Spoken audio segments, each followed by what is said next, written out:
Et en fait, en fait, si on parle d'un thème comme la réincarnation, je trouve que c'est vraiment un thème intéressant parce que ça met le doigt sur les choses les plus essentielles de la vie. Vous connaissez ce proverbe français qui est célèbre. Il n'y a que deux choses certaines dans la vie, la mort et les impôts. Ensuite, il y a Marcel Aimé qui écrit « La vie, ça finit toujours mal ». Giacometti, un petit peu plus fin, c'est l'un des plus grands sculpteurs du XXe siècle.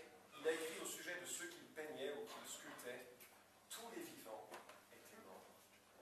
Parce qu'il voyait au travers du visage, il anticipait cette situation et cette réalité.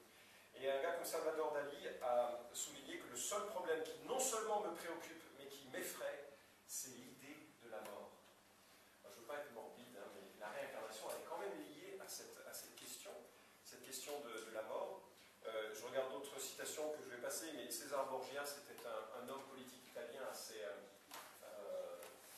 fin, on va dire, et il faisait le constat à la fin de sa vie qu'il s'était préparé à toutes les éventualités, et maintenant qu'il s'apprêtait à mourir, il n'était pas prêt pour ça. Et donc je crois que c'est vraiment intéressant de se poser la question de ce qui se passe après la vie, ce qui se passe après la mort, parce que ça va nous concerner un jour ou l'autre.